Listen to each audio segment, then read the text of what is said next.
the past week has been badass for our end. I was up in Minneapolis. And I have something, but I just want to share with you. Could you tell me what you mean by that to get the conversation deeper? Yep. When you say X, can you give me a specific example? Yeah. Can you give me a specific example of what you mean by that? I had the meeting I sent you, the power email back on that you emailed back on this morning. That was a great email, by the way. You did a good job on it. Well, thank you. Just the amount of information. And honestly, I started that with, hey, what's the most important thing we can get out of this meeting? What do you want to get accomplished here? So I make sure. Yep. I didn't even have to ask them much. And they were like, would it help if we started with sharing what we're struggling with? I'm like, well, yeah. But yes, yeah. And it just started waterfalls after waterfalls. So, and I had an equally great meeting this morning. So my question is, in both instances, timing in this sale and in this process is everything a lot of times, right? Yeah. Both of them are implementing CRMs. They got things on their plate, right? And we've agreed, and I could definitely see an RFP in the near future, maybe 3 months from now, or maybe even sooner on the one last week. And this one, he just went through a renewal, right, with his current provider. Yep. And I know I have a personal relationship with that guy. So my question is, I guess, when you see the pain and you've delivered the insights back to them and you've had that conversation, I try not to overcome all of that multiple overtimes, right? Like eventually it's like, hey, I got it. You guys are busy. I'll be here. But if there's anything in instances where, the pain that they have has to be greater than their ability to implement their CRM, right? And I feel like on a couple of different occasions I've been able to get that.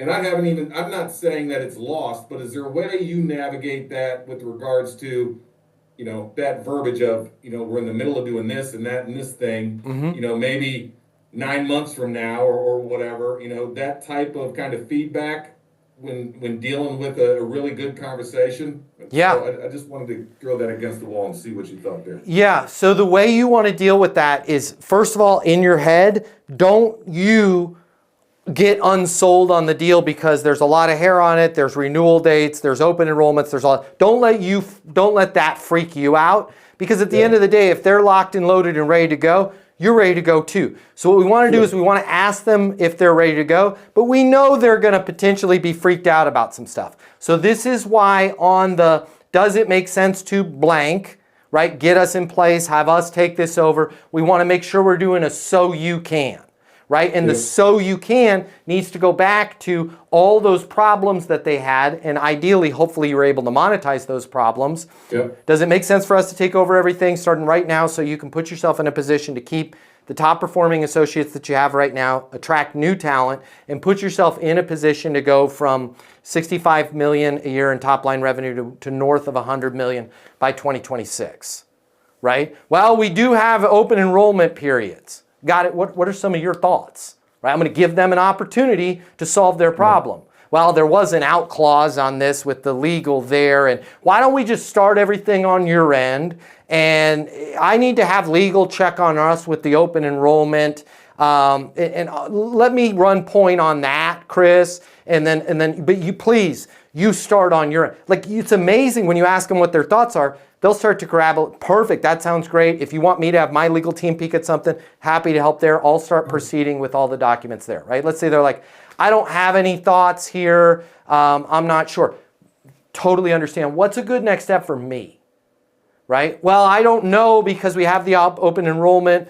Totally understand. How about we do this? I'm going to take a stab and just make sure that we have the complete picture in terms of how much potential revenue we could capture here, how much we can lift employee satisfaction. Let me put together an estimate there, and just so that we've got our arms around if we are delaying this, potential cost to the organization, both in terms of capital going out the door and missed opportunity, by quarter, by year, by quarter, by week, by month, just so that we know. And then that way, I work for you. We can start whenever you want. There's only one thing I can't do, and that's jump in the DeLorean and go back to time. So, if you want to wait, that's great. A lot of times, though, when we look at this, we figure out that just the opportunity cost of waiting was extremely, extremely high. Now, check out this word. Chris, as long as you're okay with that, I'm okay with that. I just want to make sure that we've got the right numbers. Fair enough? Yeah, no, that makes sense. Perfect. Let me put something together. And then you're going to take a stab at it and send it over. And then this is where, and I know this sounds crazy and I don't want to get fired as your coach, but this is where I don't care what the outcome of that is, because you just ran the play so damn skillfully that if that deal's not going to close, I'm totally okay with that, because you can go, man, they're not going to close. They are just locked in on open enrollment. I left them with a net outcome statement of, hey, I will be here. If things change in terms of your ability to attract new talent or retain your talent, I will be here, right? And you've let them know that you don't have a flux capacitor or a DeLorean or Doc Brown, right?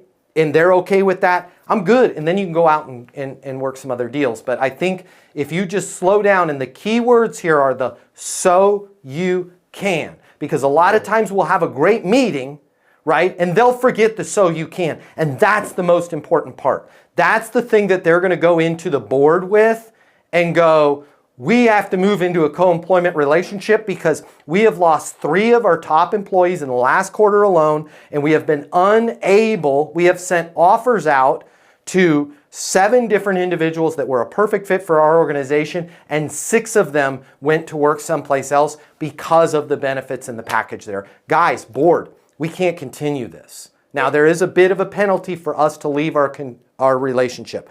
I believe that that is worth us paying that penalty, and I have a new vendor here that's going to be able to help us with that as well. I would like your approval on moving forward so we can stop the bleeding on our best employees and be able to attract and retain new talent as well. That's the kind of stuff that boards go, hell yeah, I'm on board with that, right? Yeah. Versus, hey, I got a co-employment. Well, we can't do that because the renewal date's not until,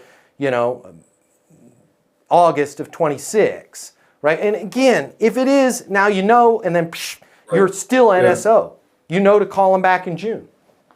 Well, and I think by doing it that way, you put yourself in a different light than everyone else is calling them, right? 100%. That does come up 6 months from now, they're going to remember, right? As long as you've kind of 100% checked in over time or whatever, that gave an insight or two. But this is a classic example, and I think it was the great and powerful Sam at the beginning of this call, which is like, should I get ahead of all of this and say something like, well, I know you're worried about renewals, and I know you're worried about the cost of switching and running phantom payroll, and by the way, there's a lot of stuff that keeps you up at night, right? Because it's not easy to bring a deal over. It's not a flip that gets switched, a switch that gets flipped, right? Here's where and again, I don't want to argue with the other people, the hostage negotiating people. Here's why I would not lay all of that stuff out on the table. They're adults. They know. Sometimes you don't want to know how the sausage is made. And if the so you can is powerful enough, they'll overcome all of that stuff. They'll move heaven and earth to go around. But the more you talk about it, the more likely they're going to be like, I don't want to take a run at this, right? The more we shine a light on the problem, the more the problem becomes an issue. Hey, it's Matt Easton. If you like this video, you're going to love this. I'm going to teach you how to close right here, right now. I'm going to cover all the costs for you. We're going to get you the closing mini masterclass. I pick up all the costs. It's free to you. I'll cover the $299. Click the link in my bio. You're going to get access to the class. It's going to show you how to close anyone, anytime, without being pushy or manipulative. Your life is about to change. We're about to become best friends.